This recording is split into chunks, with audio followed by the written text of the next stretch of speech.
You read that title right. Sonic the Hedgehog for me, and like for many gamers, is a gaming icon who we all hold in high esteem, or at least we used to. Yeah, I've been brewing up a video about Sonic for a while, but seeing as we've not too long ago been shown some new footage of Sonic Forces, I thought this would be an ideal time for me to discuss the tragic mess that is Sonic, and also how I feel the series can be fixed, or at least made better, with two simple changes. Now then, I consider myself a Sonic fan, or at least someone who used to love Sonic games, and also look forward to seeing his new outings. My personal favourite Sonic game is Sonic the Hedgehog 2 on the Sega Mega Drive, or Genesis, depending on what part of the world you're from. I loved the gameplay, the levels, the music, the bonus stage, which blew my mind back in the day, and also the classic final boss fight with Dr. Robotnik. And yeah, anyone who calls him Eggman is not a Sonic fan, or is someone who probably grew up in an era where Sonic has been nothing but utter trash. Yeah. Looking at the latest Sonic Forces footage, I can already confirm to myself that this is going to be another subpar Sonic game. It has honestly come to the point where I feel that Sonic either needs to die, be cast into the abyss of failed characters, or he's taken off Sega, who have shown consistently that they are completely incapable of doing their mascot any justice, and finally given to a studio who could treat him with some respect and actually create a great game. Not just a good game or an okay game, a great Sonic game. The thing that makes me laugh, this has already happened in a way, and it's at the same time Sega themselves are creating their own Sonic game. Sonic Mania is being developed by Pagoda West Games and Headcanon, who, according to Sonic series producer Takashi Iizuka, Sonic Mania was described as a passion project born out of a fan's love for early Sonic games.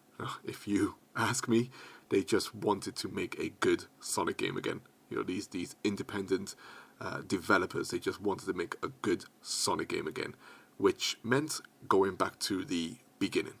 Anyway, before I let my current hate for Sonic overwhelm me, let the hate flow through you. First, let's take a look at the latest footage of Sonic Forces that shows Sonic bombing it through a familiar Green Hill Zone. I noticed two things here. I noticed more, but two main things I noticed here that have bugged the crap out of me for years. First is Sonic's speed, straight from the get-go.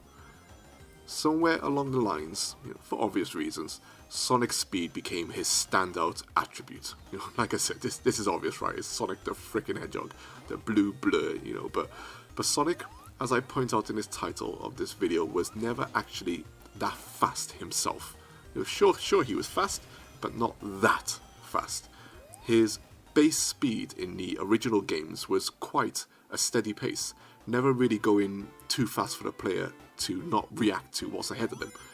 If the player was indeed too slow to react to, say, an incoming enemy or platform or whatever, this was more to do with the camera being too close, not letting the player see enough of the level ahead of them. This, I will point out, is one good thing about Sonic Forces from what I've seen from the 2D gameplay. The distance the camera is away from the screen is great, but because of Sonic's base speed in this new game, it's still not enough. Sonic was never capable of running super fast himself without the aid of items, springs, and most importantly, momentum. This is the big difference. Sonic can indeed run at incredible speeds, but he requires another influence to reach those speeds. Without additional influences, he could merely just run a little fast. And with him only being capable of running so fast without outside influences, this allowed the levels to be more platform heavy and to also flow better. For me, this all started going belly up when this wonderful bag of trash arrived.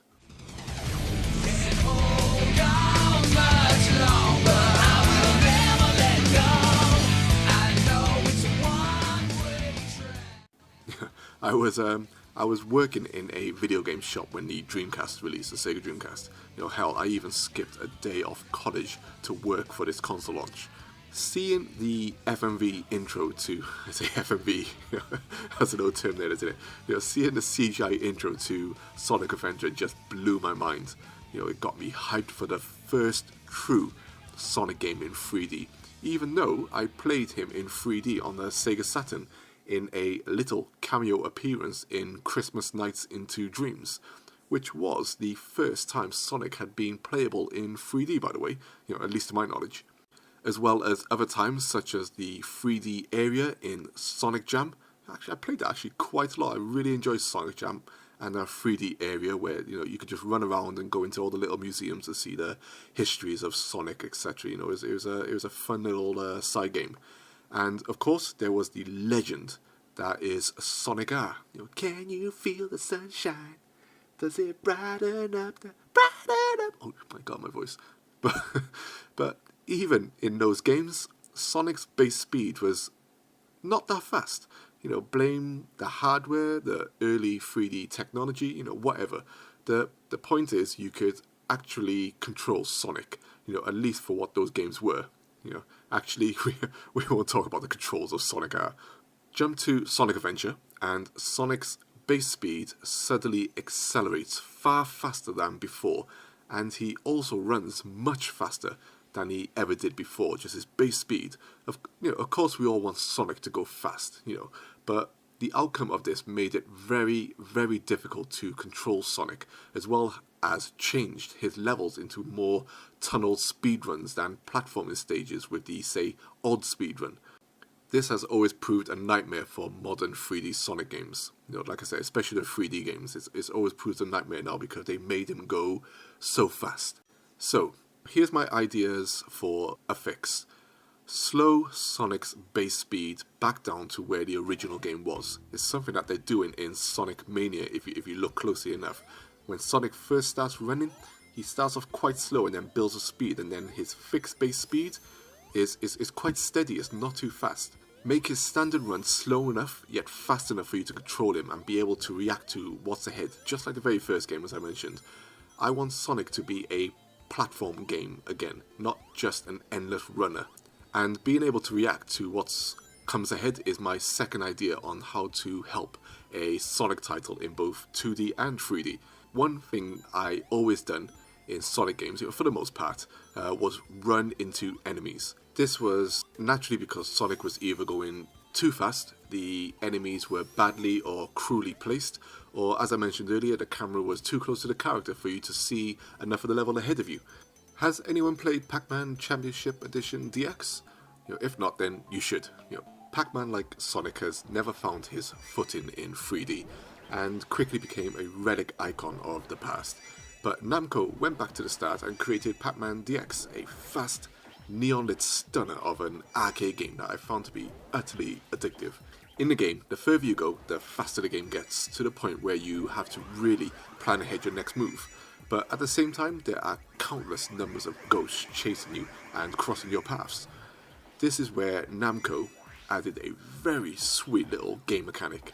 Just as Pac-Man is about to hit a ghost, the game goes into slow motion for a brief second, enough time for you to react and prevent yourself from being hit. This mechanic I found to be brilliant, as it didn't slow the pace of the game at all and helped maintain your momentum. Whilst playing this game, I immediately thought that this would be perfect for a Sonic game. Just as Sonic is about to hit an enemy because he's going too fast, put a slow motion mechanic into the game, giving you enough time to either jump or roll. Then, once the hit is made, the game continues its previous pace.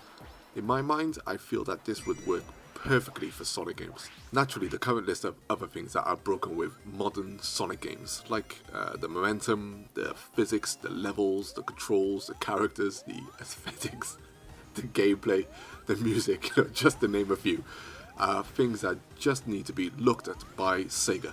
But after all these years, I've given up on any hope of Sega actually making a good Sonic game again. So right now, for the future of Sonic, I look to Sonic Mania.